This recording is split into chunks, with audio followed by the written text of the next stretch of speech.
Olá, de novo, continuando agora com a nossa aula 4, tá? Então, como eu disse para vocês na última aula, na aula 3, a leitura de um texto introdutório eu também estou fazendo, no caso, fiz a leitura.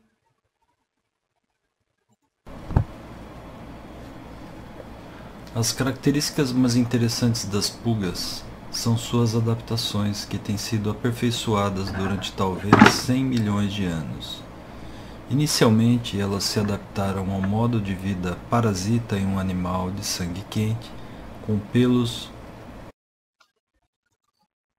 Então, pessoal, é o seguinte, não dá para eu ficar falando para vocês, vocês vão ler ou ouvir esse texto, tá? Eu estou passando o texto por escrito e estou passando esse áudio. Então, como eu disse na última aula, é uma relação que existe de parasitismo da pulga com o coelho, tá? E aí vocês vão dar uma lida e vão responder uma perguntinha que eu vou fazer a vocês relacionado a isso. Então, o parasitismo, né?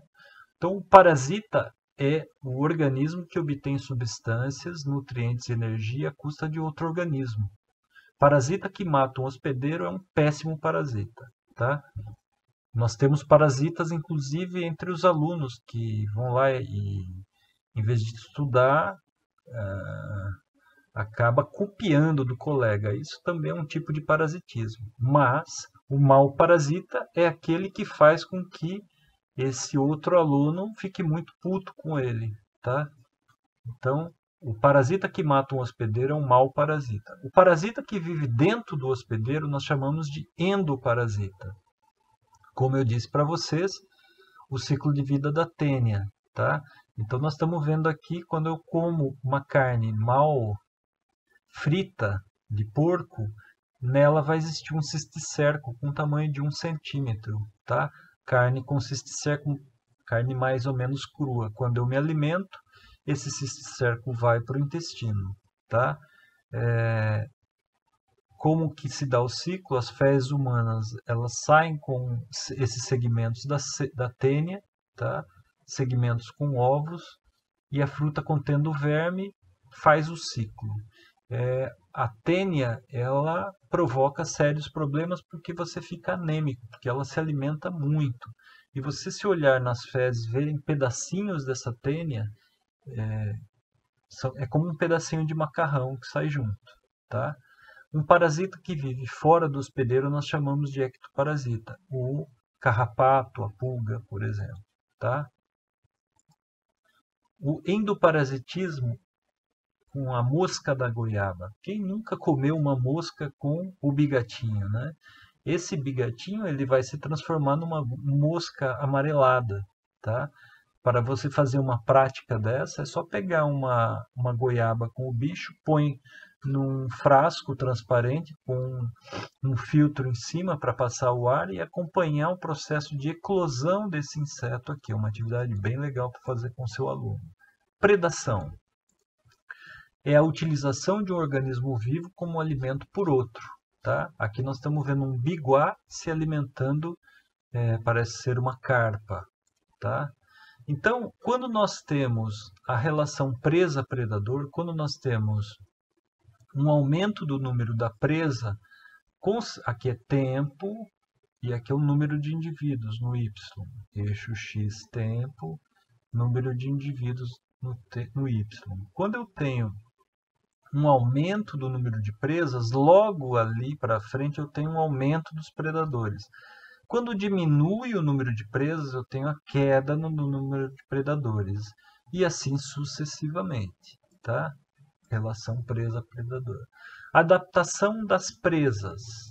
Então nós vamos ter alguns organismos que vão apresentar espinhos, como o porco-espinho, pelos urticantes, como uma caranguejeira, como um cansanção, uma urtiga, ou até mesmo como uma fase de uma lagarta, né, que vai virar uma borboleta. Lá tem esses pelos que são urticantes. Forma de defesa. Outra forma de defesa é a defesa química. Esse é um besouro, tá, que elimina um líquido pelo seu abdômen, como uma água fervente em direção a um predador. Então, são formas de se defender. A competição Então, nós vamos ter dois tipos. É a ação recíproca de dois organismos que estão empenhados em conseguir a mesma coisa. Nós temos a intraespecífica, que é a mesma espécie, e interespecífica de diferentes espécies.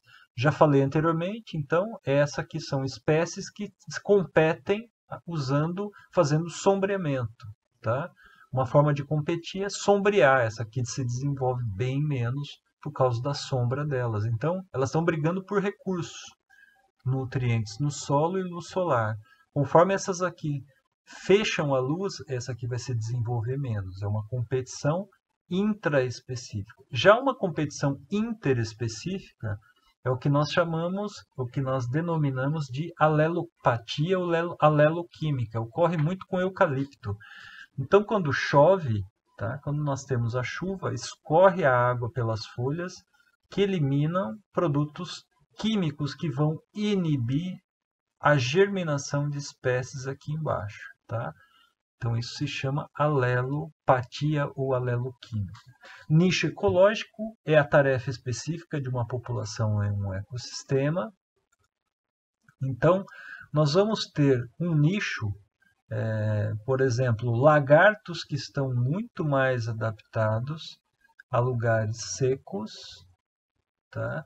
E lagartos que estão mais adaptados a lugares sombreados e úmidos. Então, o nicho aqui é o quê? Sombra e umidade. Alguns lagartos se desenvolvem melhor nessa circunstância. Em lugares com sol e seco, outros.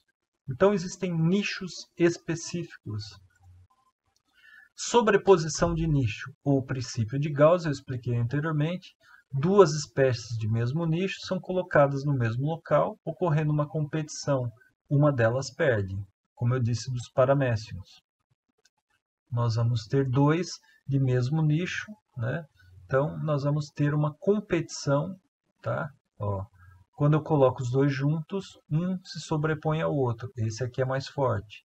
Quando eles estão separados, eles se desenvolvem muito bem. Mas quando colocados juntos, isso dá uma ideia de mesmo alimento para os dois indivíduos, tá? O que ocorre? Competição, tá? Mutualismo. O que seria o mutualismo? É relação com benefício para os dois participantes. Nós estamos vendo aqui uma abelha se alimentando do néctar, mas ela, ao mesmo tempo, ela poliniza essa planta. Então, é um benefício para a abelha e para a planta. O que nós estamos vendo aqui? Uma formiga se alimentando de pulgão. Então, é uma relação positiva para a formiga e para a planta, tá? Então, espécies diferentes, elas se alimentam. O pulgão, na verdade, ele vai sugar a seiva da planta. Então, quando essa formiga come o pulgão, ela está fazendo um bem para a planta, tá? E esse pulgão, ele elimina na pontinha do seu abdômen uma gotícula bem doce que vai servir de alimento para a formiga, tá? O outro é o comensalismo. Nós vamos ver, como nós vimos nas figuras anteriores, seria uma relação entre duas espécies, havendo benefício para uma espécie apenas, enquanto para outra não há benefício nem prejuízo. Para o tubarão, praticamente não acontece nada de mal, tá? Então aqui nós temos um resumo com alguns itens que nós falamos agora. E aqui é aquele slide que nós vimos na aula passada, relações harmônicas e desarmônicas. Como fundo nós temos a competição, né? Então aqui nós vamos ter mutualismo, comensalismo, inquilinismo. O mutualismo, lembrem-se, é uma simbiose, tá? Um faz bem para o outro. Formiga cortadeira, por exemplo, ela tem um fungo, tá? E ela corta o fungo sobrevive, e o fungo dá alimento para a formiga. Comensalismo é a relação em que uma espécie se beneficia da outra para alimentação, sem lhe causar mal. O urubu é comensal do jacaré, porque alimenta dos restos do animal predado por ele. O inquilinismo, o epifitismo, nessa relação uma espécie se beneficia da outra para proteção ou suporte sem prejudicá-la nem beneficiá-la. A bromélia mantém esse tipo de relação com a árvores em que se apoia. O parasitismo, uma espécie vive à custa da outra, prejudicando-a, mas sem matá-la. Os vermes são parasitas que habitam os intestinos de um animal hospedeiro, como a capivara. O predatismo, relação em que uma espécie mata a outra para se alimentar. A onça é um predador e a capivara uma presa. Canibalismo ocorre entre a mesma espécie. Amensalismo, relação entre duas espécies em que uma prejudica a outra para tentar vencer a competição por recursos do meio ambiente. Algumas raízes inibem a germinação de outras. E a cooperação, ambas espécies se beneficiam. Aqui é aquela tabelinha que nós vimos e vocês vão fazer uma provinha. Aqui é o link para a provinha, tá? Então, para entrar no link da provinha, eu vou passar esse link para vocês.